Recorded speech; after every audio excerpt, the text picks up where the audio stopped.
O dia em que um anjo deu uma sugestão para Deus e ele humildemente aceitou, parte 2. Para quem não viu a parte 1, o vídeo está no meu perfil. Esse vídeo ele gerou uma especulação. Por quê? O Lucas me mandou assim no meu direct. Bom dia, Wemer, tudo bem? Espero que sim. Acabei de ver seu vídeo sobre o anjo que fez uma sugestão para Deus e ele aceitou. Na verdade, essa é uma das dúvidas que eu tenho sobre a Bíblia e sobre o próprio Deus. O relato diz que Deus perguntou quem poderia enganar o rei, conselheiro do rei, não vou me lembrar dos detalhes.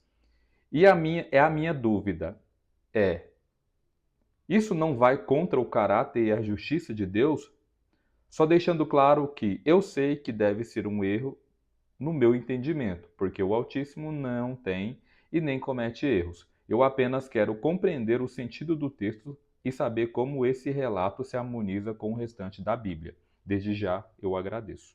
Parabenizar o Lucas pela pergunta. Nós não devemos abafar as nossas questões, até mesmo devemos levá-las em oração. Vamos lá, uma vez que o anjo ele deu a ideia de enganar Acabe para que ele morresse em Ramote Gileade. Isso não vai contra o caráter de Deus permitir que esta criatura espiritual fizesse isso? Bom, a chave dessa questão está em todo o contexto bíblico, mas vamos nos atentar ao relato de 1 Reis 22, do 20 ao 50. Vamos entender o relato. Quem fez expressou essa visão do que estava ocorrendo no reino celestial foi o profeta Micaías. Mas vamos entender o contexto. O rei de Israel, Acabe, ele era um rei corrupto e ele não amava a verdade. Ele tinha um engano, a mentira no seu coração, não fazia a vontade de Jeová. E Acabe, ele estava cercado de profetas bajuladores que falavam para ele mentiras, e ele gostava dessas mentiras.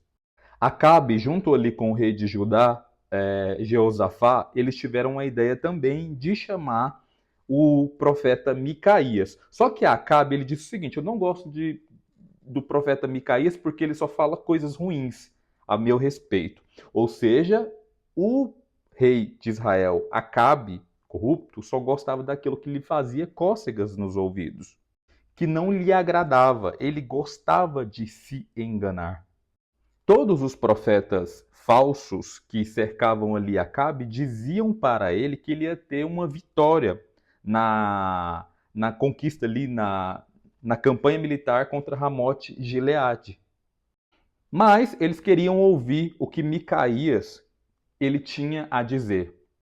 O profeta Micaías disse a verdade. Eu estou resumindo aqui para vocês, tá? Ele disse a verdade e disse que se Acabe voltasse dessa guerra, é que a palavra que ele estava dizendo não era de Jeová, que estava mentindo.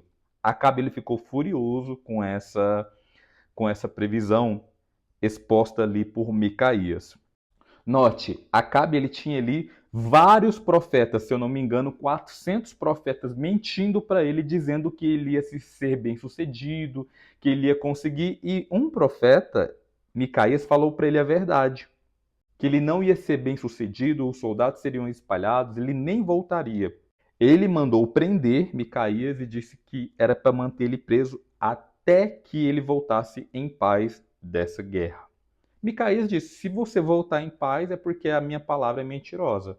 Então note, Acabe ele queria alguém que falasse o que ele queria ouvir, cócegas nos ouvidos.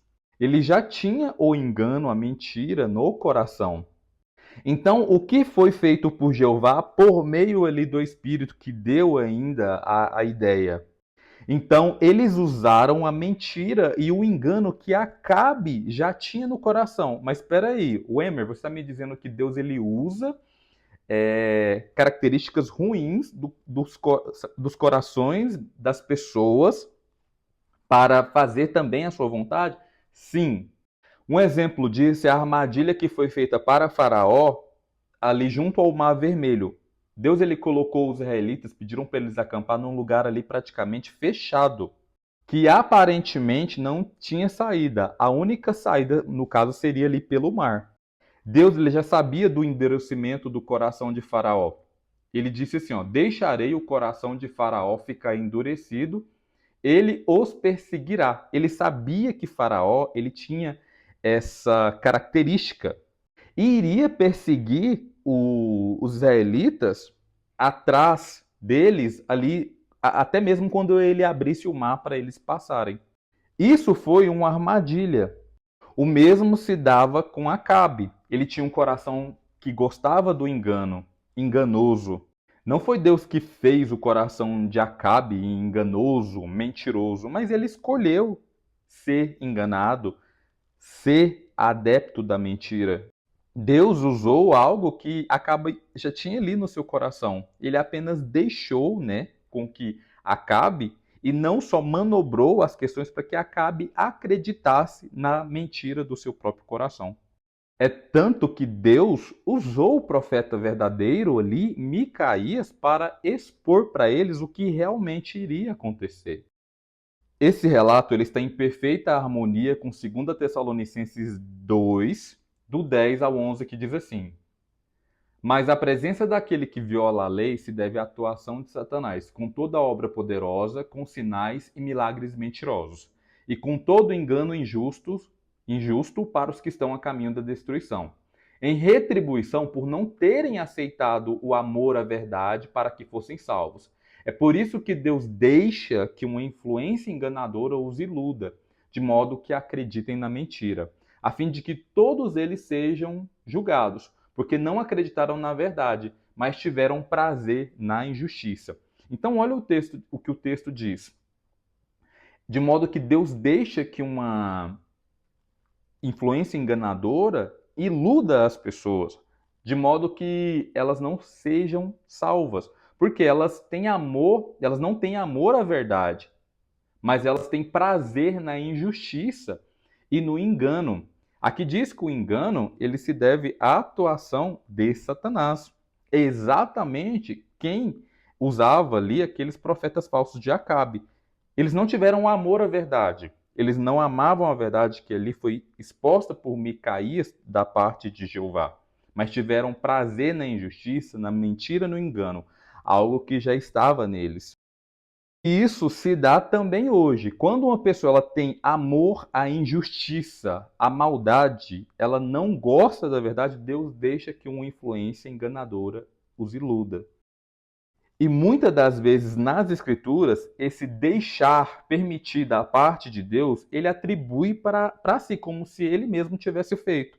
Por quê? Não se enganem. De Deus não se zomba, pois o que a pessoa semear, isso também colherá.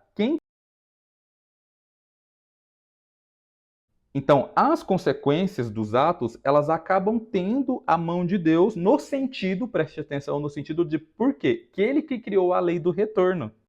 Mas a responsabilidade é da pessoa, porque ela escolheu gostar, ter amor à mentira. Elas escolheram a injustiça. O texto é bem claro. O que a pessoa semear, é ela quem semeia e não Deus. Então, através dessa explicação fica bem claro, né, o que é e que está envolvido por detrás deste relato.